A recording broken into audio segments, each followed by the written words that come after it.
Geeta sells two objects A and B at the same price such that she makes a profit of 20% on object A and loses a 10% object on object B. If she increases the selling price such that object A and B are still sold at an equal price and a profit of 10% is made on object B. ठीक है, आपने बोला अगर object A की बात करूं, selling price same रखनी है भाई, आपने बोला 20% profit, that is 5 and 6, ratio will become 5 and 6 of what, S CP and SP.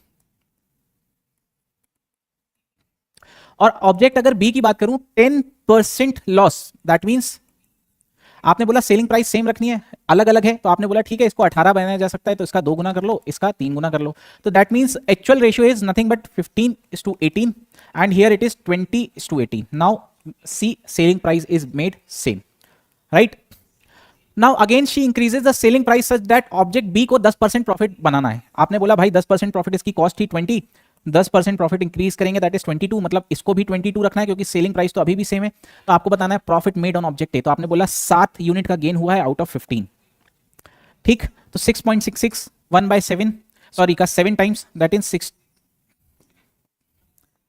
6 2/3 percentage is 1/15, 7 times, तो विल सी 42 प्लस 14 मतलब 4 और जाएगा plus 2/3, that is 46 2/3 percentage, nearest to 47%, right?